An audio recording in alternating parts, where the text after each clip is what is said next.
Hi there, Sandra here from Create in Spain, and today I wanted to use Procreate again to show you something which is it's just so much fun. There are times when I want to make things and there are times when I just want to play, and I've been having great fun playing with Procreate version 5, the beta, which is a public beta. They have just released the very latest in the public beta, and I don't think it's going to be too long before they actually release it to the public now. So fingers crossed everyone will be able to get their hands on it shortly. Now, if you're not very good normally at drawing, or you're not particularly artistic, you probably look at something like Procreate and you're frightened senseless. You don't know where to start, what to do, or anything else.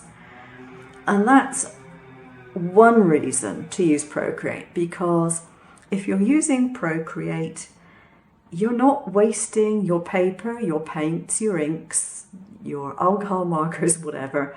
You can experiment quite a lot on your iPad, and that way it doesn't cost you anything, which is fabulous, because we all know crafting things are expensive.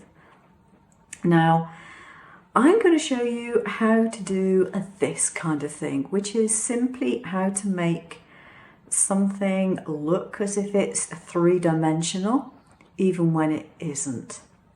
And what I'm going to show you first of all is how to do something like this one. Hang on, let's just switch that off. How to do something like this. And you can see I have a letter F, which I just free-handed. Yes, it's just a doodle. And I have made it look as if it is three-dimensional, if it's kind of jelly-like. It looks puffed and more interesting than the straightforward flat F would look. Now, of course, if you want to, you can actually do this with an actual letter from a font. But you know, you don't have to. You can take it from 0 and do it from there if you want to. So I'm going to start a new project, and I'm just going to do it screen size because, yeah, I'm not planning on printing it or anything, and it doesn't matter to me what size it's going to be. Now the brushes are over here, and I've got my brushes in this list, and I want one which is under inking, and the one I want is fine tip. So over here I want it set to maximum opacity and maximum size, and I'm just going to do like I did before, an F. Yeah, it's not special, it's just a very rough F. And what I'm going to do is to then see if I've got a solid shape, if I can fill it with a colour, which I can. It's handy to be able to do that. So I have my straightforward, very boring F, and now the fun starts. So first of all, I'm going to change the colour here because I really don't want it to be black. So I'm going to go for pink, why not? And I can just drop it in and it's going to change the colour for me. So that's great. Now this is where my layers are. And you can see I've only got one layer and I've got a background colour. I can change the background colour anytime I like. So I'm just going to leave that alone. I'm not fussed about that. But I want to mess around with the image, so I'm going to add another layer. Now the great thing is, when you add another layer, you can delete the layer, you can apply an effect to the layer, you can alter it, but your original image is still going to be there. So it makes sense to do it that way. I mean, you can go straight over in the same layer, but then you have to do undo whenever you don't like something, and redo and make sure you like it, because if you don't do that, you'll end up with a mess. Okay. So everything that I want to do, I'm going to do in layers, as long as I remember. I'm really bad at forgetting to add the layers sometimes. So this time I want to change my brush, and I want to change it to an airbrush. And I've got a soft airbrush here. Now I haven't messed around with the settings, it's as it came in the program, right?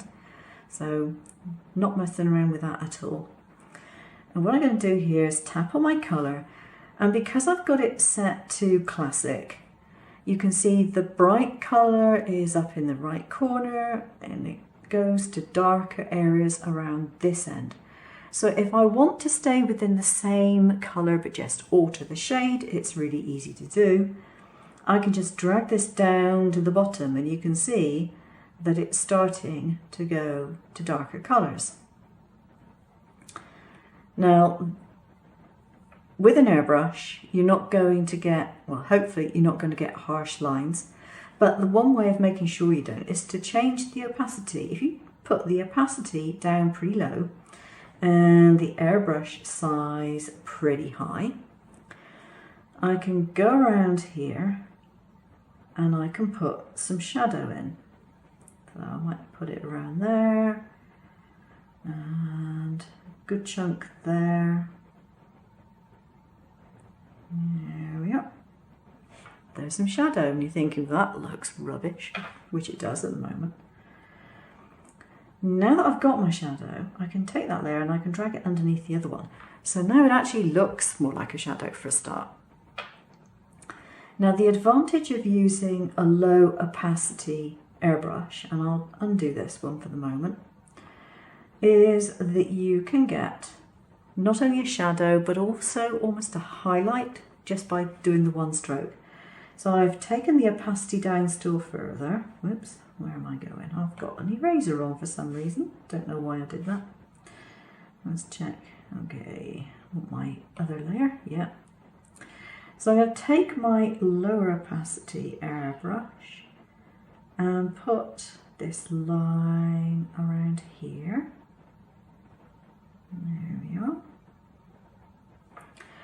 And you should be able to see that there is a slight whitening around the letter, but then it goes dark with the shadow, and that's the advantage of using an airbrush because the edges are almost transparent if you get your airbrush right.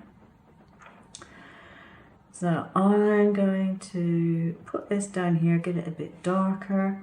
Haven't changed the airbrush opacity or anything like that. I'm just making this a little darker than it was originally. Like that. There we go. And again, I can put that layer underneath my F.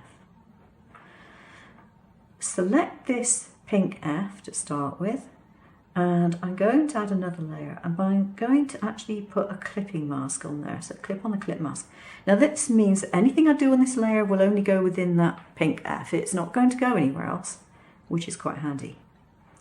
So for example, if I do something and I go to black pretty much, and I decide that I want to do a bit of shading around the outside of my F.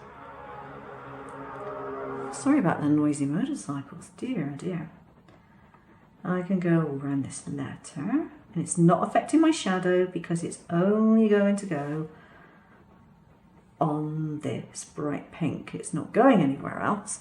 So I've now given that dimension by just adding the shadow around the edge. Now you can alter this to your heart's content, because as long as you have a soft airbrush and you have the opacity down low, even with a large airbrush, you can do that, and it's great fun. I mean, it's so easy, and it makes it look like you can really do some wonderful things. So I've got my shadows in, but I haven't really got any highlights. So, quite simple. I'm going to go for another layer because, you know, I might mess up. So if I put another layer in, I can wipe out the entire layer, can't I? So now I want to go to white. And I'm going to take the size of the airbrush down a little bit and just see what I'm going to get. There we go. That is, yeah, that doesn't stand out a great deal. I can make it bigger. I'm going to undo the one I did, make it bigger, and make it slightly more opaque. And there we go. You can see that I get that now. I think that's a bit too harsh. I probably press too hard for a start. So I'm just going to do a very gentle one there. And you can see it's quite soft. But I don't like the position of it, so I can undo that one. And I can put another one back in here.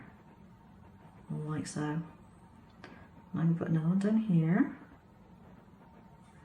and I can put another one there, and maybe just put a little one there. No, don't like that one, so I'll take that off. Could put one there, but I think that's too big, so take the size down, take the opacity down.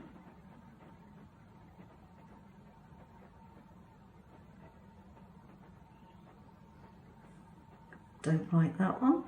Take the size up and just do a little sort of circular thing. So yeah, you get the idea. You can add your highlights and yeah, have a whale of a time. Now the other thing that you can do is add some effects to various things, and because you've got it split into different layers, you can add different effects to different things. So layer 1 is selected. Layer 1 is this pink F.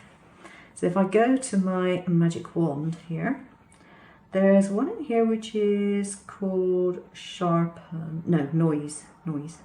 And this is an interesting thing to do. You can take the noise level up, and I don't know if it comes over on camera, but it creates something that's akin to looking like sparkles in it. So I don't know if the camera is really going to pick it up. I can see it here in the flesh, but it creates a kind of texture in it that's almost like a frosted glass, and you can play with it and you can put the effect right up like that, or you can, you know, have it minimalized, whoops, so that it's not that frosted. You know, you can cancel it, you can put it somewhere else, you can do what you like.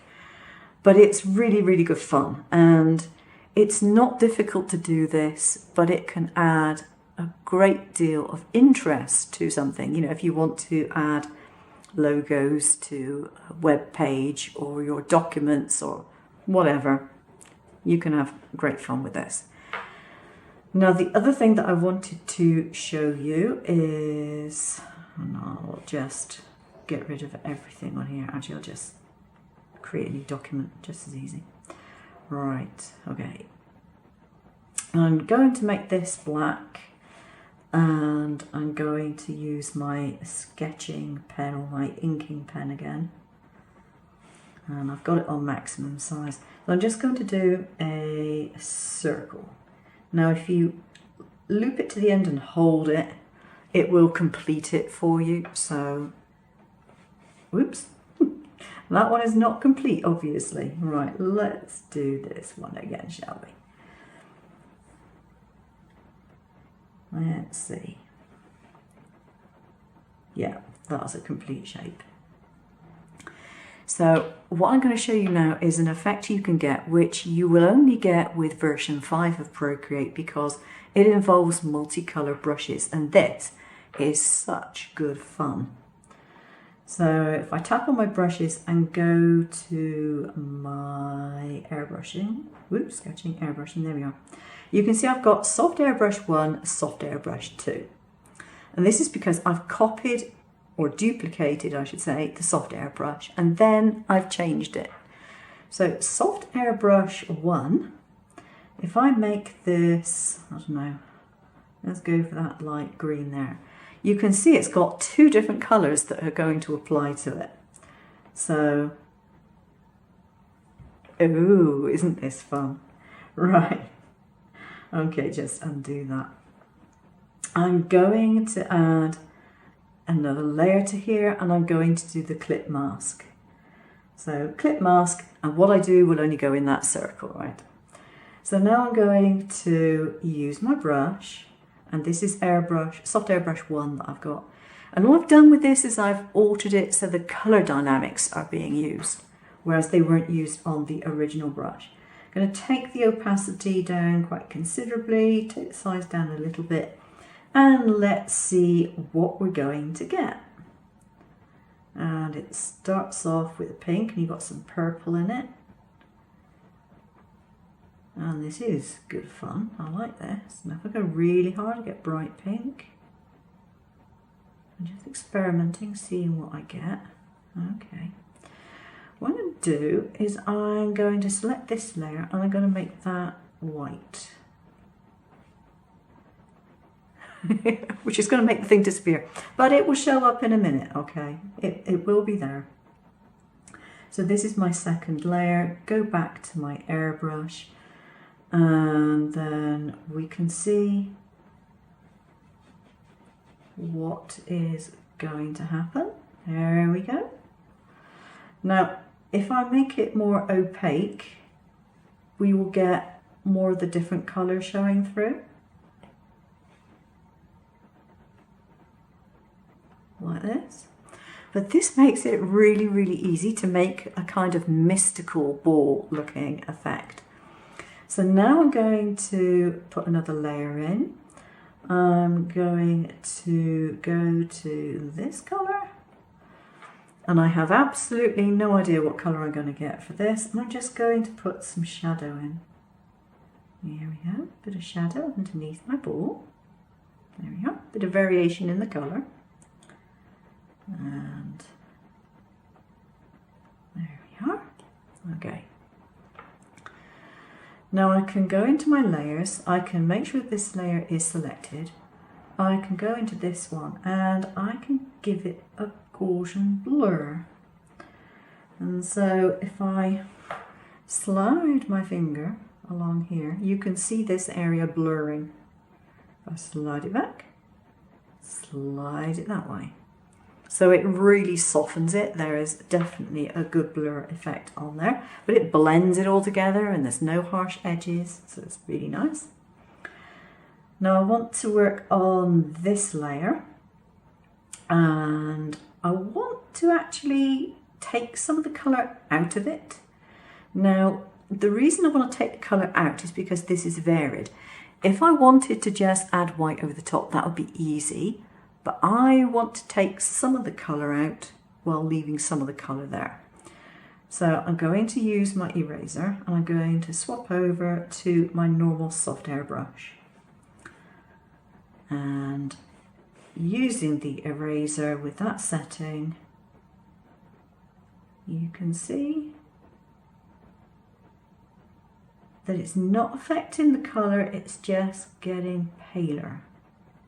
Because I'm erasing part of it. But I'm not erasing all of it. Want to add another layer. And I'm going to put that layer down under that one, just because it makes sense for it to be there. So I've got my new layer and I want to add some shadows. So I'm going to go right way down here, I think. And got my soft airbrush. Opacity is down really low, airbrush is up pretty big. And I want to make sure it's only going to go in there. And this layer will only be in there because of the clip mask. So that's fine. And I'm going to try going just in here, making it a bit darker. And a bit darker, I think, just here. Now I'm going to go in with white. I've still got my soft airbrush, but I'm going to put the size down a little bit. I'm keeping the opacity down. I'm going to put a little glimmer of highlight there. Oops, just undone it by mistake. There we go. And a little glimmer of highlight there. Now I'm going to take the brush size right down and go in with some sharper highlights. I'm going to increase the opacity, take that one off, increase the opacity somewhat, and go in with some much sharper highlights that really stand out. Here we are, and put one in there as well. And I'm going to take the opacity down a bit, put the size up a little bit, and I'm going to put a little one in there as well. And there we have a rather nice three-dimensional looking sphere. And there's no drawing skill really required for that. It's just being able to use the program. So I'm hoping you'll be able to follow along with that and do something very similar. Play around with the airbrush, because on effects like this, airbrush is definitely your friend. I'm going to go for this layer here, and I'm going to see what the noise will do to it. I want to add noise to that.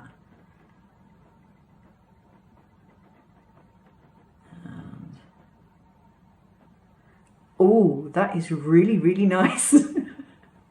It looks like a bauble on a Christmas tree. It just adds a lot of fun to it. So yeah, I've been thoroughly enjoying myself playing around with this, and I just thought you might like to know what I've been up to. I mean, I really do think that anybody can draw, given the right equipment and the right inspiration. I think that's a really important thing to try and do. And I just think this is good fun. And if you're enjoying it, you'll use it. If you're trying to do the latest absolutely brilliant art and you can't do it, it's very frustrating. But to try and do something relatively simple and then make it look a lot nicer is so easy with this kind of effect. Now, the good thing is that whatever you do in your Procreate or whatever drawing app you choose to use on your iPad and everything, it can be translated into your actual physical paper painting if you want to. You can always keep this on a screen, or you can print it off and use it for reference. You can do all those kind of things if you've got it on your iPad in the first place. And because you're not wasting material, you're not costing yourself a fortune in watercolor papers and things. When you do actually start using your paints on actual paper, you'll be more inclined to get decent results to start with, and you'll be less inclined to go for very, very cheap art supplies that really don't do you any favours. If it was up to me, and I know it isn't, and if money was unlimited, I would love for every school that had an art class to have decent paper, decent paints, decent markers, decent pens, because to give children even bad materials does no one any favours. They can't produce, when they don't have the skills, they can't produce good art with bad materials.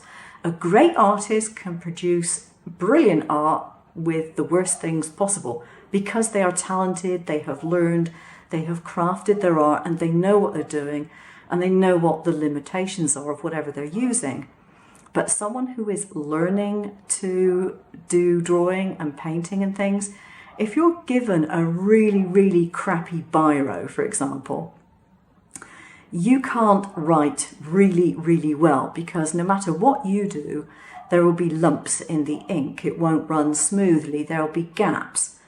Whereas if you were given a really good pen to start with, even with fairly poor skills, you can still come out with something that somewhat resembles handwriting or calligraphy even, anything of that nature.